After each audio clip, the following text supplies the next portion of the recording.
Hi, you are watching MintChip LOL. I'm MintChip, you're you, and today we're going to be talking about EVE Online, also Gemini, and the Veil.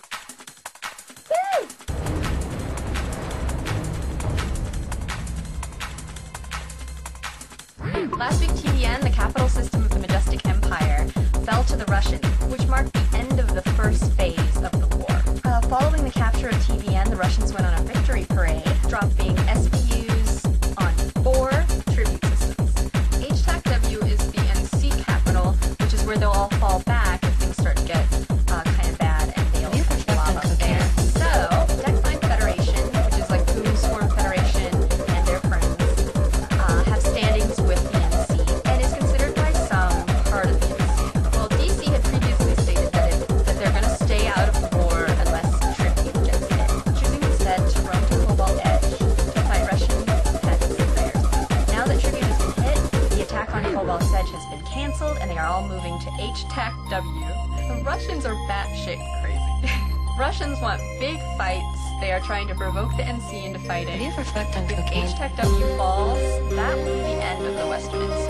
If they can't hold HW, they can't hold anything. But I want to clarify that at the moment, they are in no danger of losing. Okay, gonna go on to a little bit of EVE, CCP, actual system update news. Okay, CCP recently commented an exploit stating that fixing it will make tranquility a safer place.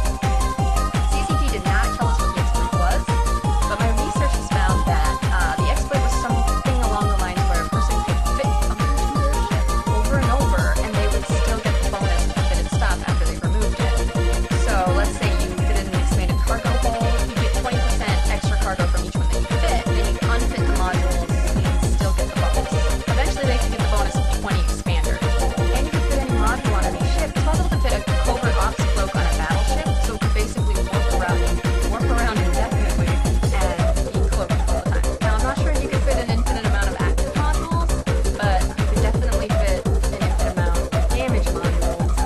So after the fourth they had a stacking penalty, so whatever, but a lot of people could do a lot of really cool things with their ships. So for example, oversized guns with an oversized tank.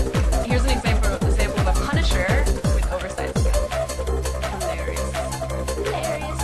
Now that the exploit's fixed, it makes me wonder how long it was in the game.